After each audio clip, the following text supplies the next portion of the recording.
Assalamu alaykum warahmatullahi wabarakatuh.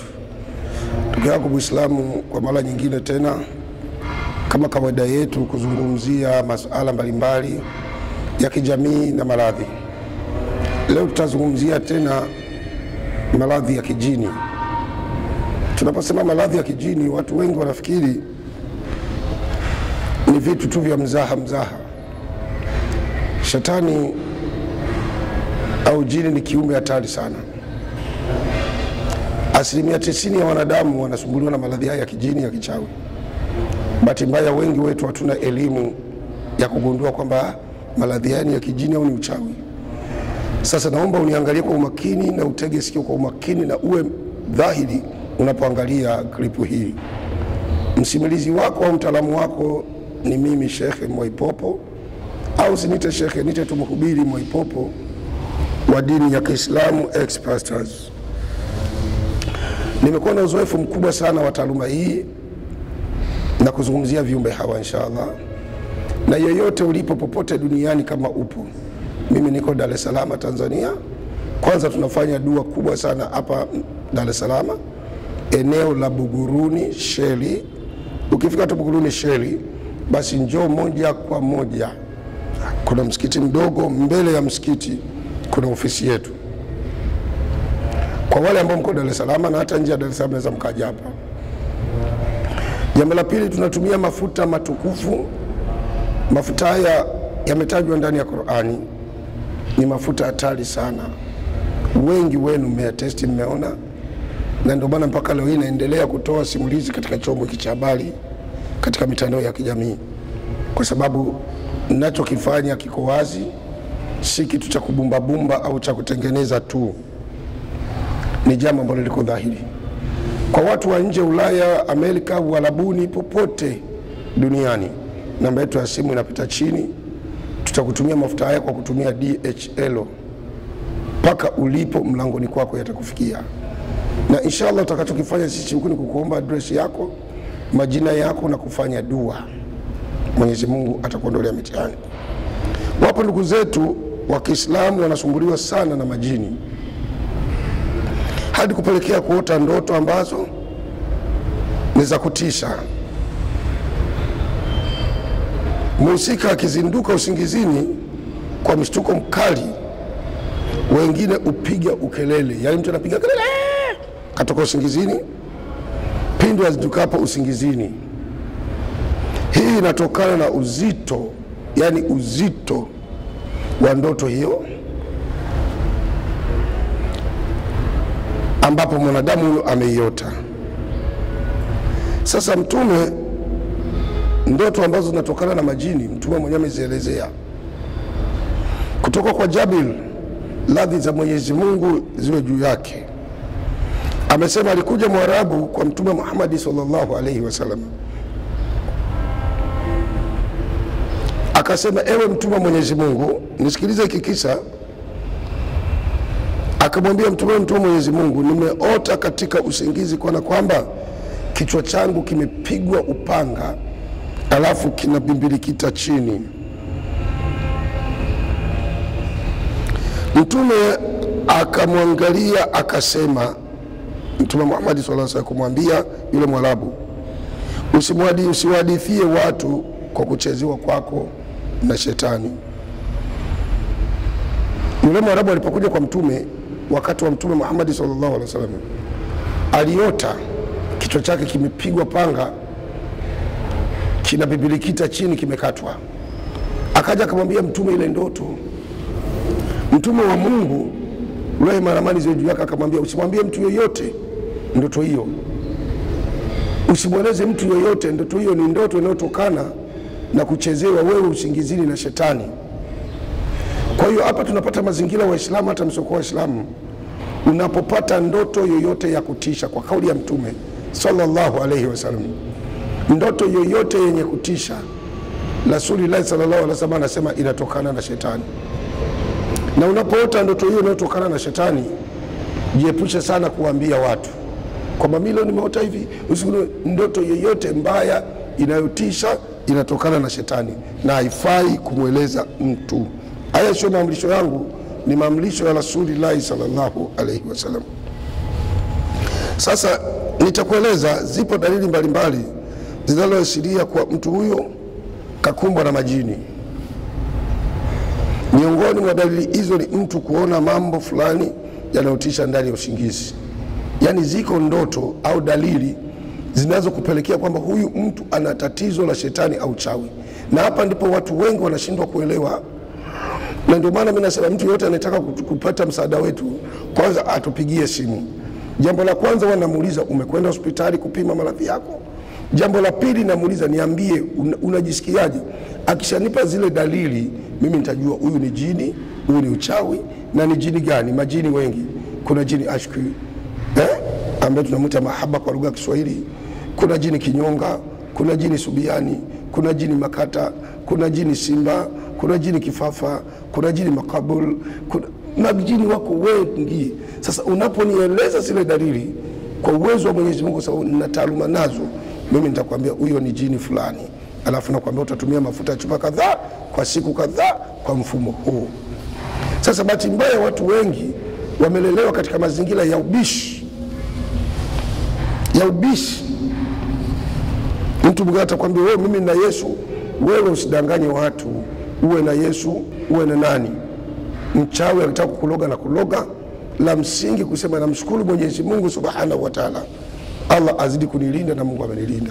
Basi. Yani hakuna njia pekee ya kumzuia uchawi au shetani. Ni Mungu peke yake. Peke yake.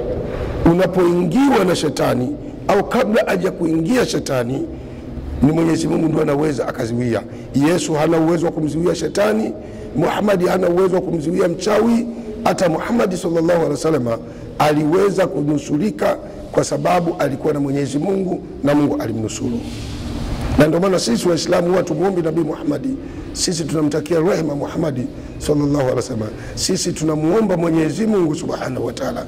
Na Mtume Muhammad sallallahu alaihi wasallam alikuwa akimuomba Mwenyezi Mungu Subhanahu wa Ta'ala. Sasa dalili ya kwanza ni mtu kuota usingizini, akibanwa usingizini, na pindi anapoamka kuomba msaada inashindikana. Yani mtu anaota usiku anabanwa usingizini, akiamka kutaka kuomba msaada anashindwa.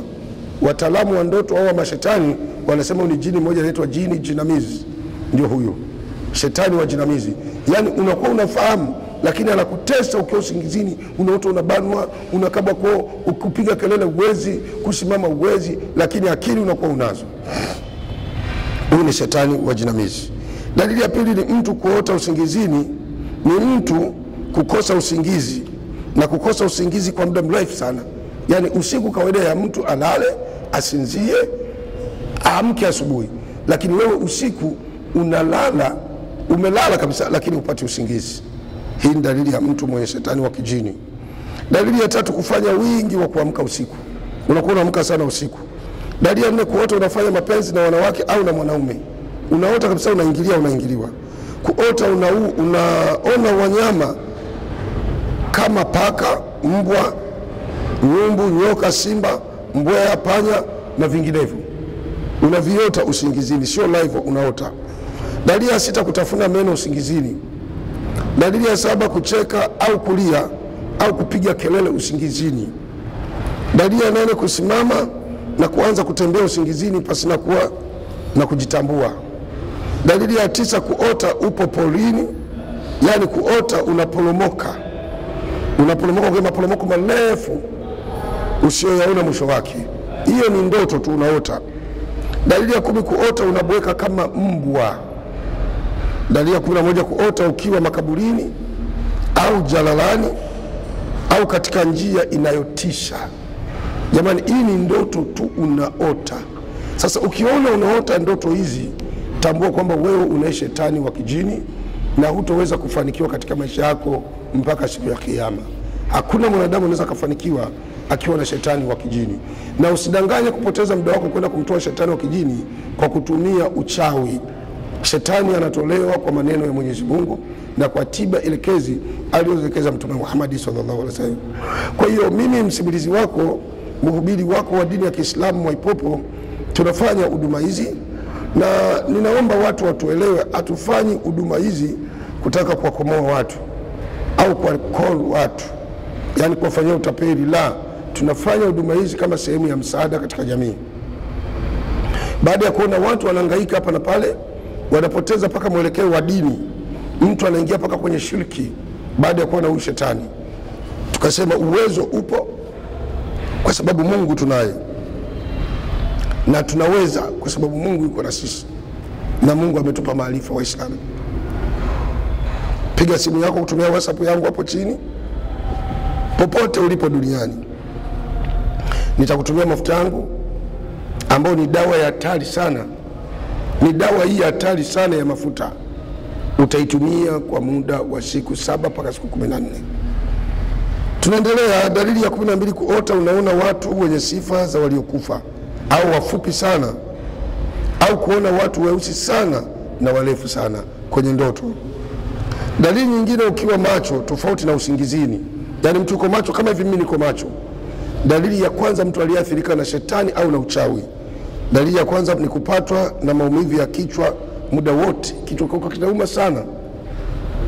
Dalili ya pili, kuwa mvivu wa kumwabudu Mwenyezi Mungu, yani kusali au kufanya dhikri au ibada zingine zote, ibada zote zile unakuwa mvivu sana, kwa sababu shetani anajua ukijikurubisha na Mwenyezi Mungu yeye hana nafasi.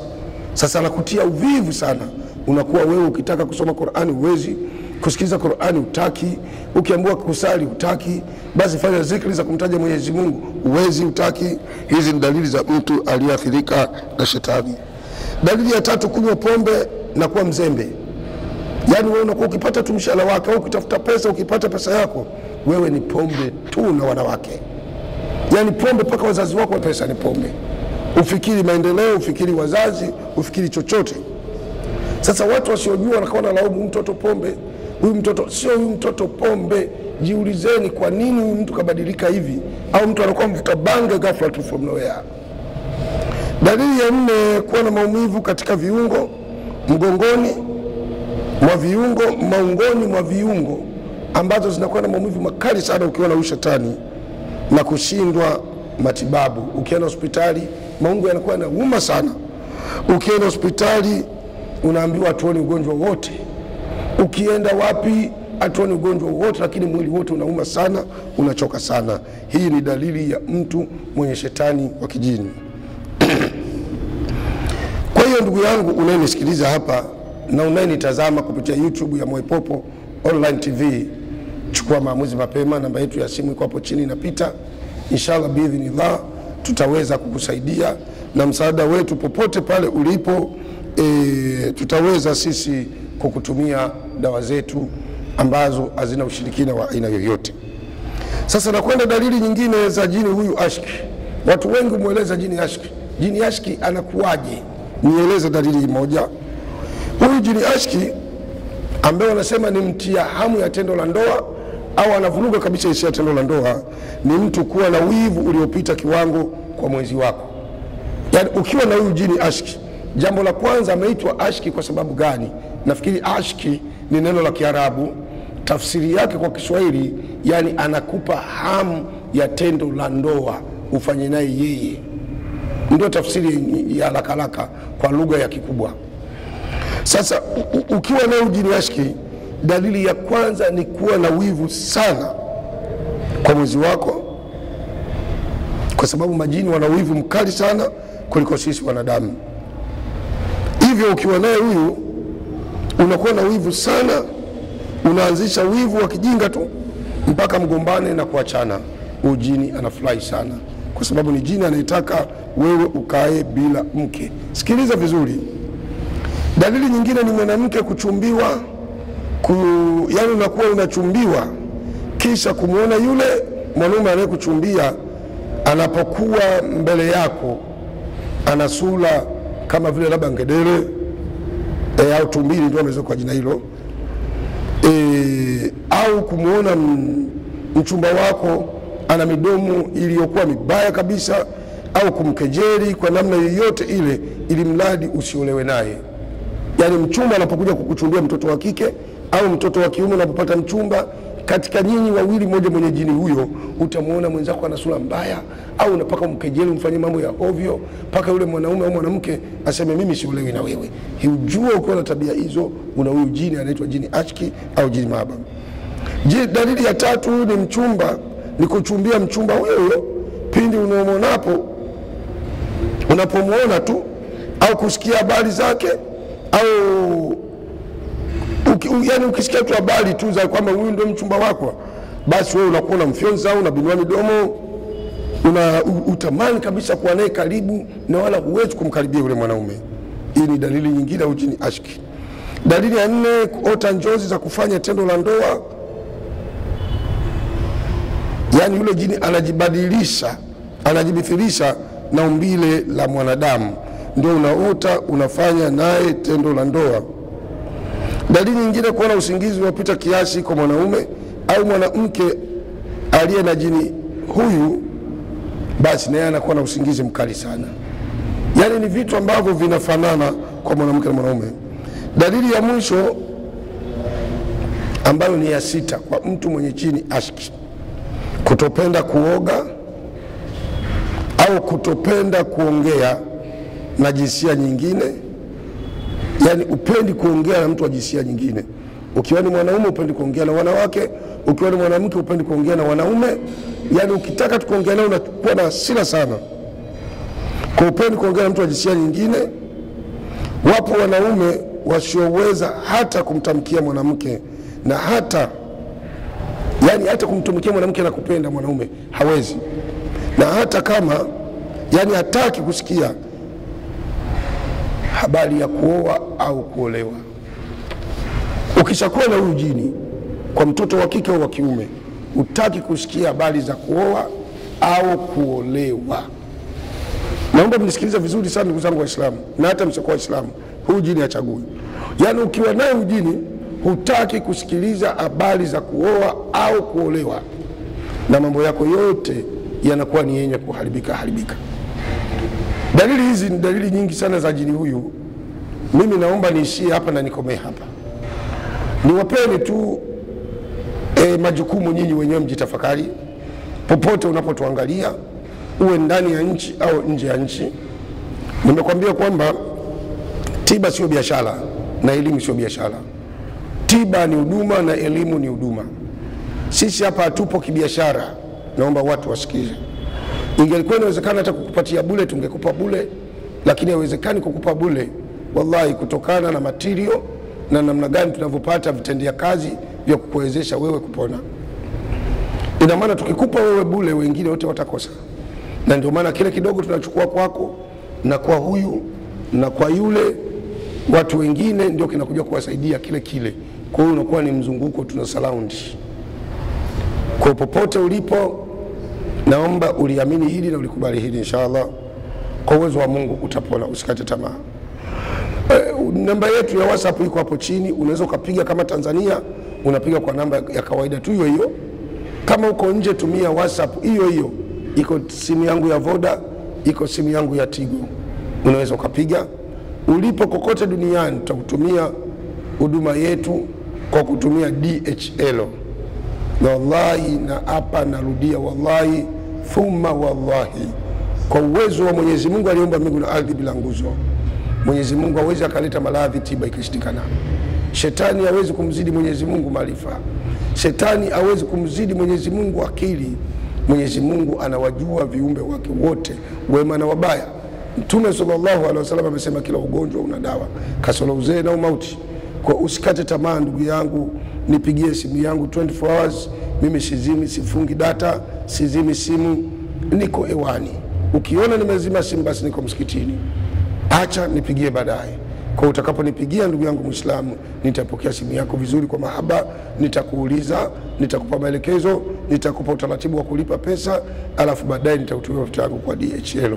Mwenyezi Mungu ibariki Tanzania, uwabariki Waislamu na hata wasiokuwa Waislamu, utufanye kuwa watu tuishi katika maelewano, tusikilizane, tuendeshe nchi yetu, tumwabudu Mola wetu kwa amani, na inshallah utupe mazuri, utuepushe na mabaya, na utupe ulinzi wako Mwenyezi Mungu katika majumba yetu, katika vitanda vyetu, katika familia zetu ya Rabbil Alamin. Sallallahu ala sayyidina Muhammad ala alihi wa sahbihi wasallam. Usisahau kusubscribe, una comment, una share, una subscribe ili kuendelea kupata habari mbalimbali tunazo zitoa katika YouTube yetu ya Mwaipopo Online TV. Yani unaweka Sheikh Mwaipopo Online TV, una subscribe, una comment, una share, utaendelea kupata mambo mengi sana kutoka mambo mbalimbali duniani hapa na Tanzania kwa jumla. Bye bye.